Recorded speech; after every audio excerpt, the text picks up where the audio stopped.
नमस्कार. आपल्या सगळ्यांचे महाराष्ट्र सोशल न्यूज चॅनलमध्ये हार्दिक स्वागत. चला वळूया तर एका नवीन बातमीकडे. आजची बातमी. धुळे शहरातील अंबिकानगर परिसरात बनावट दारू तयार करणाऱ्या अवैध कारखान्यावर स्थानिक गुन्हे शाखेची धडक कारवाई. छाप्यात इम्पिरियल ब्लू ब्रँडच्या बनावट दारूच्या 1152 बाटल्या व साहित्य जप्त. 1,43,000चा मुद्देमाल हस्तगत. मुख्य संशयित रवींद्र महाजन ताब्यात. पुढील तपास सुरू.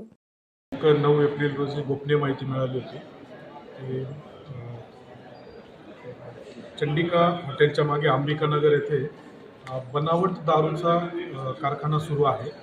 त्या ठिकाणी इम्पिरियल ब्ल्यू या ब्रँडची बनावट दारू तयार केली जाते, जी मानवी शरीराच्या दृष्टिकोनातून अतिशय अपायकारक आहे, घातक आहे. त्या अनुषंगाने माननीय पोलीस अधीक्षक श्री श्रीकांतजी देवरे सरांच्या मार्गदर्शनाखाली स्थानिक गुन्हे शाखेचे एक पथक तयार करण्यात आले. त्या पथकाने सदर घटनास्थळी छापा टाकला असता त्या ठिकाणी आपल्याला जवळपास 1,43,000चा एकूण मुद्देमाल मिळून आलेला आहे.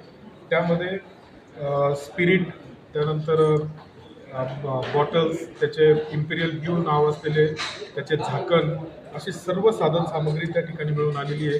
ती गुन्ह्याच्या तपास कामी ताब्यात घेऊन सदर गुन्ह्याच्या अनुषंगाने 40गाव रोड पोलीस स्टेशन येथे गुन्हा दाखल केलेला आहे.